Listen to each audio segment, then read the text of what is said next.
이 정권이 추미애뿐만 아니라 지금 줄줄이 그간의 의혹으로 조사받아야 될 사람들이 무혐의로 내보내고 있습니다. 남부지검은 윤건영이 그 상대로 제기된 박영선과 윤건영의 지역구 물려주기, 즉 윤건영이가 청와대 실세로 구로 을의 예비후보를 등록하지도 않은 상태에서 당시 지역구 의원이던 박영선 장관과 함께 교회 등에 같이 다니면서 인사하고 오찬을 하고 지지를 부탁했다.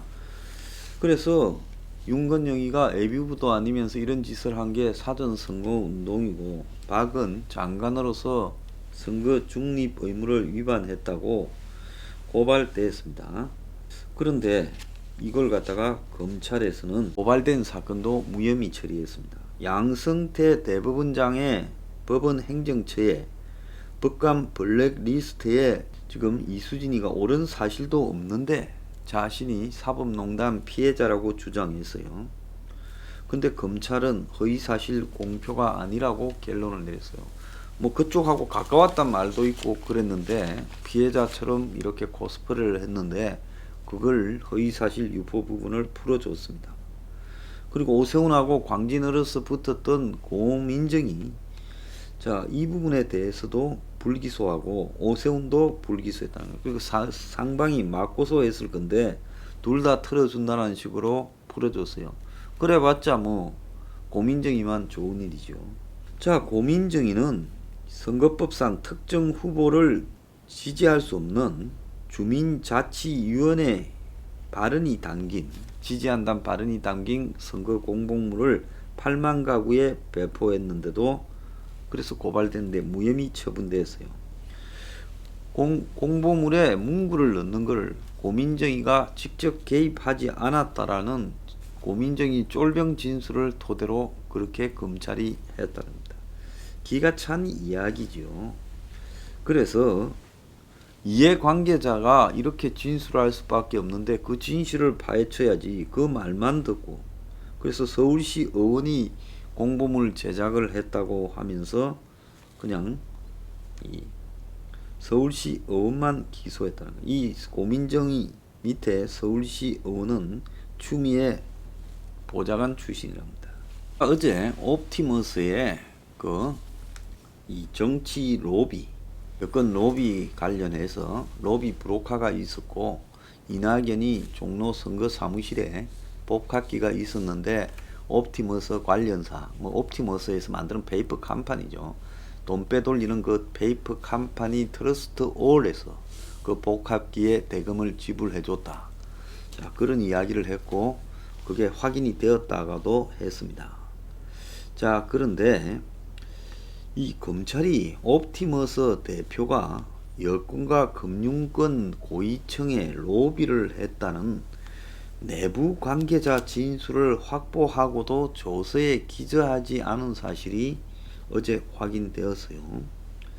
그래서 검찰은 형사소송법상 효력이 있는 피자의 신문조서 대신에 면담조서와 내부 수사 보고만 남겨서 논란이 지금 되고 있다고 합니다.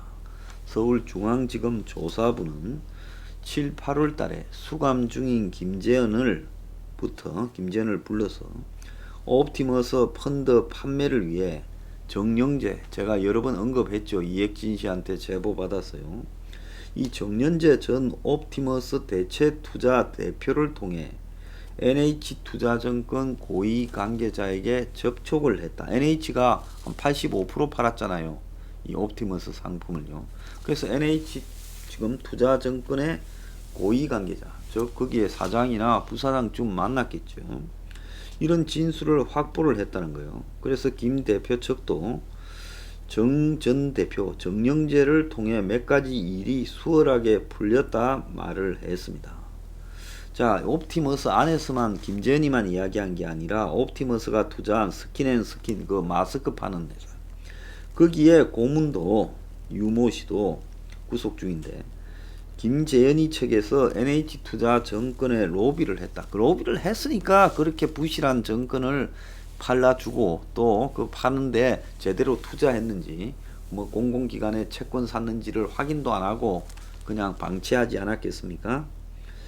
자, 그래서 옵티머스의 사내 이사이자 펀드 사기로 구속된 그 윤 변호사, 한양대 후배 있죠. 김재현의 후배. 그 윤 변호사는 옵티머스의 펀드 판매 로비 의혹과 별도로 정관계 로비 의혹을 의심할 만한 구체적인 단서도 검찰에 제시했다는 겁니다. 자, 이 말은 뭐겠습니까? 김재현이나 지금 이 윤 변호사라는 친구가 억울하다는 거 아니겠어요? 우리만 먹었나? 자, 정치권도 너도 먹지 않았느냐? 그러니까 우리가 일부 너네들한테 먹인 걸 흘리겠다 하고 일부러 진술했을 가능성이 큰 겁니다. 보통 이런 거는요. 그러니까 우리 입을 막아서 너네 우리 죄를 작게 때려라. 지금 이 이야기죠. 그런 윤 변호사가요, 검찰 수사 초기에 김재현으로부터 받았다며 펀드 하자 지유 관련이라는 A4 용지 6장 문건을 내놨대요. 이 문건에는 금감원 조사 과정에서 옵티머스와 법인들의 정상화를 위해 아낌없이 지원해준 고문들과 자문력이 부각되어 게이트 사건화가 우려가 된다 이랬습니다. 그러니까 금감원이 문제가 있다고 옵티머스를 조사하니까, 자, 옵티머스와 그 투자사 등을 조사하니까 여기에 그 고문이나 자문력이 어떤 사람이 있었어요. 최동욱이도 있었고, 이헌재도 있었고, 양호도 있었지 않습니까? 그래서 이런 사람들 때문에 게이트가 될 거다라고 자기들 내부에 써놨다는 거예요. 금감은 무모했다 소리 아니겠습니까? 로비했어요. 자, 문건에는 청와대 여권 핵심 관계자, 재계 고위 인사 20명의 실명과 직책이 적시됐다는 겁니다. 그리고 검찰은 수사 초기 윤 변호사 등으로부터 로비 여부를 의심할 만한 관련 정언을 들었다는 거예요. 그런데 법조계 인사와 친분이 깊은 정영재, 또 여권 인사와 가까운 S씨, 이 사람이 10억 인테리어 비용에 롤스로이스 그리고 4천만원, 월 4천만원 임대료를 받았다는 사람이 수사를 안 했다는 거, 이자들한테. 그리고 9월 초에 중간 간부 인사 뒤에 서울중앙지검 경제범죄 형사부로 재배당한 뒤에야 수사팀을 늘려서 본격적으로 로비 의혹을 수사하고 있다는데, 이게 수사하는 건지 덮는 건지 알 수 없다고 저는 보고 있습니다.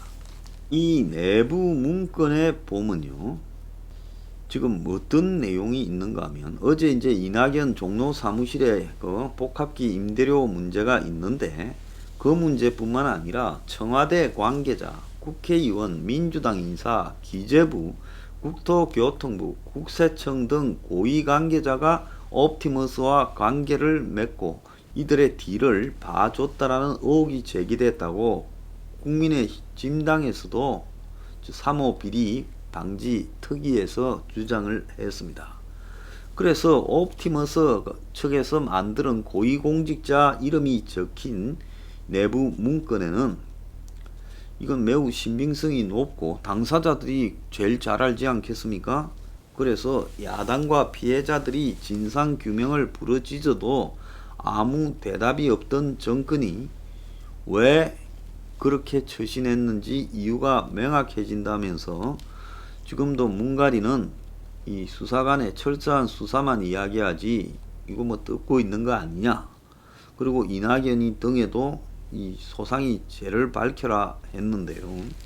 과연 국민의 진당이 이 문제를 제대로 지금 파악해서 이렇게 문제 제기할 수 있을지 의문입니다. 자, 옵티머스의 지금 정관계 로비 의혹이 이미 지금 수개월 전에 나왔는데도 이성윤이는 이런 자료를 윤석열에게 보고하지도 않았다는 거예요. 자, 그래서 이 S씨라고 하는 사람이 사실상 7월 달쯤에 검찰 수사팀이 이 신모라고 하는 사람입니다. S씨가 연예기획사 전 대표로 해요. 이 사람이 김재현의 정계 로비 창구였다. 그래서 신씨에게 4억짜리 롤스로이스 렌탈비 그리고 인테리어 비용 역삼동 10억을 건넸다. 이 뇌물 준 거죠. 그래서 이 신씨가 연예기획사를 하면서 정치인들의 선거운동을 도왔고, 그래서 인맥을 쌓았고, 그래서 김재현이 로비스트로 해서 이 작업을 하다가 이제 6월 달부터 수습이 안 될 것 같으니까 이 신씨라는 사람이 도망을 갔는데, 제가 봤을 때 상당한 부분은 옵티머스를 막아줬고요. 그러니까 이 안 터지다가 마지막에는 돈을 내줄 수 없으니까 어쩔 수 없이 터진 거죠. 그래서 이 김재현이 금감원을 상대로 로비를 벌이며 금감원 전직 간부에게 윤모라는 사람인데 수천만 원의 금품을 보냈다는 진술과 또 이런 거를 7월 달에 벌써 받았대요. 그리고 김재현은 2018년 4월 금감원 전간부 윤씨를 통해서 펀드 수탁사 중에 하나인 하나은행, 우리은행 등의 간부도 소개받았고 2천만 원도 주었다는 겁니다. 그래서 이 옵티머스 내부 문건에 보면 이혁진 전 옵티머스 대표이사가 민주당과의 과거 인연을 매개로 국회의원, 민주당 유력 인사, 정부 관계자들에게 거짓으로 타는 이를 해결하는 과정에서 민주당 및 정부 관계자들이 당사와 직접적으로 연결이라는 이런 말이 나온대요. 그래서 이혁진 문제의 해결에 도움을 줬던 정부 및 여당 관계자들이 프로젝트 수익자로 일부 참여되어 있고 펀드 설정 운영 과정에서 관여되어 있다 보니 정상화 전에 문제가 불거지면 본질과 다르게 권력형 비리로 터질 우려가 있다. 이 말은 뭔 말인가 하면요, 이혁진이가 당시에 문제를 막 삼았지 않습니까? 자기가 이정권이 출범하면서 자기를 제거하니까. 그래도 이혁진이도 고향이나 여러 기반이 한양대 이런 기반이 있으니까 민주당이나 여권의 이야기를 막 했겠지요. 그러니까 이혁진을 제거하기 위해서 또 이쪽에서 더 센 쪽을 잡아서 로비해가 자기들하고 그 여권하고 연결돼 있는데 이게 지금 터질 수 있다. 이런 관계들이 터질 수 있다. 지금 이런 이야기입니다. 그래서 정부 여당 인사가 5천억 피해가 예상되는 옵티머스에 지금 수익자로 참여했다. 그러니까 이혁진을 제거하고 장악하고 또 옵티머스 펀드를 이렇게 사기치는 과정에 정부 여당의 도움을 받았으니까 그 사람들을 수익자로 했다는 거 아니겠어요? 그러나 이 수사팀이 로비 의혹을 전면화하지 않았고 그래서 옵티머스 사건이 여건으로 튈까봐 수사팀이 의지를 보이지 않고 있다. 그래서 윤석열이 최근에 배제된 것도 이것과 관련이 있다라는 이야기가 지금 나오고 있습니다. 자, 라임의 금품을 받았던 여권 정치인 4명에 대해서 지금 검찰이 내주에 넣으라 했다는 거예요. 그래서 기동민이가 드디어 이름이 이제 통보되었습니다. 기동민 외 3명이에요. 그리고 로비를 의혹을 받고 있는 여권 정치인 3명도 지금 검찰이 불러서 조사하겠다라는 겁니다. 그런데 이제 면피성으로 덮기 위해서 그러는 것 아니냐는 이야기가 나오고 있는데요. 기동민은 이름이 나오는데 또 나머지는 다선 의원으로 낙선한 K, 더불어민주당 비례대표 초선 L 의원, 열린우리당 부대변인을 지낸 K 등 지금 4명이 나온다는 겁니다. 본격적으로 지옥문이 열릴 거냐 아니면 슬쩍 덮는 게 될 거냐. 덮으려고 하겠죠. 하지만은 이 폭탄이 예사롭지 않다는 겁니다. 자, 옵티머스에서 슬슬 문이 열리고 있습니다.